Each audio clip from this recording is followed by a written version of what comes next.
not happy with NATO because of what they did with Greenland. And I'm not happy with NATO because of the fact that they didn't want to help us with the #1 state sponsor of terror, that's Iran. They were unwilling to help us. Now, in all fairness, I didn't speak to Mark about it. I think if I did, it might have been different, but we didn't need help. But I was really testing. I wanted to see whether or not they'd be there. And the answer is, I spoke to Germany, I spoke to France, I spoke to UK, spoke to Italy, I didn't speak to Spain. Spain is a wasted cause. We don't want to do any trade business with Spain anymore, by the way. I'd like you to cut it out. Spain is a terrible partner in NATO. They don't participate, they don't pay.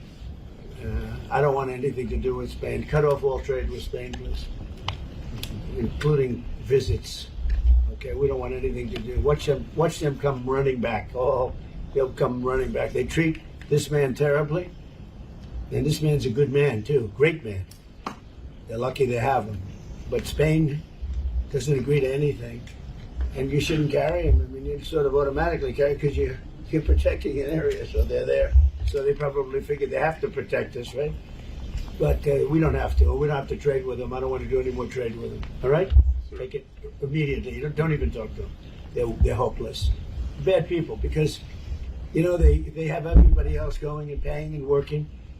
In Spain, in particular Spain, there are a couple of others, but in particular Spain, they're open about it. They're hostile about it. And let's see how hostile they remain when they call up and they, please, we want to trade with you, sir. We want to trade with you, sir.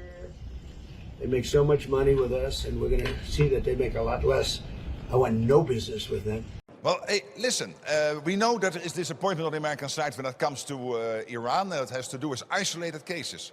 At the same time, we see up to 5,000 sorties from European bases. It's implementing all the bilateral basing agreements.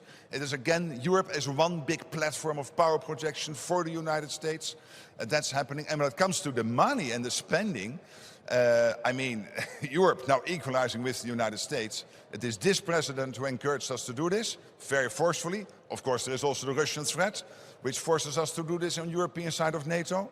And I think this is a big win for the American president. He has been extremely successful, pushing for this since Trump 45, now achieving it in Trump 47.